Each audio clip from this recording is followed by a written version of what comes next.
yeah, it ended up being a 2-1 win. You wrote about it for the Substack. This win catapults Schalke to the top of the table. 31 points, 2 points ahead of Paderborn. More importantly, 4 points ahead of Elversberg, who are sitting in the promotion relegation spot. We both wrote a bit about Schalke this week, and me about all the players that they have lost over the years and decades, that walked through the academy, prolific academy, right? They're in a place, I think, where they were hoping to be, but not necessarily dared to hope to be under Muslic. It feels like to me, when I covered them a little bit ahead of the season, Matt, that where they are now is a little bit ahead for the project. Yeah, that's a fair way of putting it. It's just certainly going well. And if you consider that in the big picture, they're coming off the back of 2 consecutive relegation battles. And not relegation battles in the Bundesliga, relegation battles in the second division. It certainly looked like a very, very serious and realistic threat at times in the past 2 seasons at the bottom of Division 2. And I think we've touched on it before that had they found themselves going down to the third division, you'd be looking at a pretty catastrophic scenario for Schalke. Fortunately for them, like you said, the current revamp under Frank Baumann as sporting director, obviously at Werder Bremen for years, did a good job, and head coach Miron Muslic, who they brought in from Plymouth. They've got off to an absolutely flying start. I like to try and keep an eye on Schalke, even though they are in Division 2. We can't really cover them or even other second division teams as much as we'd probably like to, just for time constraints, really. But the stories are fascinating, and Schalke is always right up there. And I was pleased this time that it was a really, really good performance. It was a really, really good game, which Paderborn contributed to as well.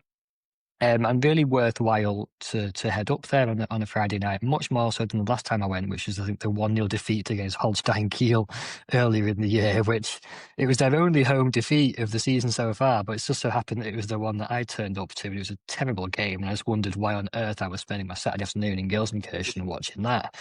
But I came away from Gelsenkirchen on Friday night, absolutely, ecstatic, and not for any sympathies towards Schalke, but I thought it was a really good game, and the project that they've got going there is on balance going really well. The fact they came from behind, they went into the game second with Paderborn as the league leaders, and then they fell behind. It wasn't really clicking in the first half. I think Paderborn probably deserved the lead. But then, I think it took Schalke about 40 minutes to get back to the type of football which Miron Muslic says that he wants to play. He talks about he wants to play simple football, straightforward, uncomplicated football, and that's exactly how the first goal came about. Really good move involving Sulla and Karaman through the middle of the park, and really, really good finish.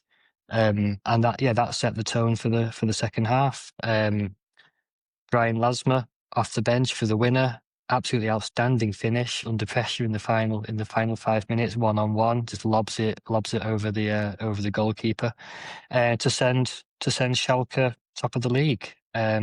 It's not where I don't think anyone would have seen them at the start of the year. I think the aim in Gelsenkirchen in the mid to long term is, of course, promotion. That's always been the case. It has to be.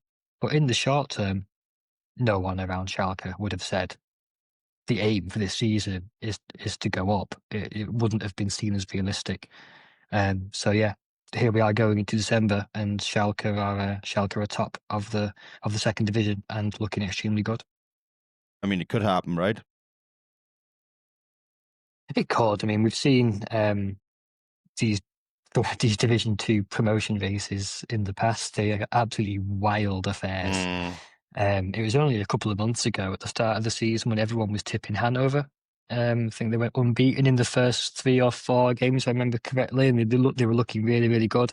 They've dropped off a little bit now. In yeah, even last season, even Magdeburg gave it a good run, and now they're mired in a relegation battle. Yeah, it's turned out now behind Schalke, you've actually got three of the, with respect, relatively smaller clubs who have sort of taken up position behind Schalke now in Paderborn, Darmstadt, and Elversberg. So, I mean, on balance, you look at purely on paper, you'd look at Schalke as being the big favourites there, but we all know that the paper in Gelsenkirchen these days is really not necessarily worth its weight there. It'll be a huge battle for them. They've had a lot of injuries to deal with. Christopher Antwi Ajay has only just come back. He only got 60 minutes on Friday night. But yeah, there is quality there in El Fawzi through the middle, Kenan Karaman, the captain. Musa Silla is an absolute joy to watch. Fantastic player. Yeah, another player who stood out, actually, you highlighted him in your piece on some of the youth talents they brought through, Mika Valentovits. I thought the first time I'd actually watched him properly in the flesh, thought he cut a really, really calm and collected figure at right back for Schalke, both defensively and also providing a really good outlet, overlapping down the right hand side as well. So yeah, another thing that people in Schalke fans are proud of, the youth academy, the Knappenschmiede. So they'll be happy to see young talent coming through as well. So yeah, came away from Gelsenkirchen with a very positive feeling this time, and fingers crossed for them it continues. And I mean, the second Bundesliga table is always crazy. Hertha were in sixth, are only 2 points behind the promotion. 3 points behind Paderborn, were second, right? Darmstadt in there, Hannover in there, Elversberg and Paderborn, as you mentioned. That's why the Bundesliga is always so entertaining in that you never really know who's going to end up at the top of the table.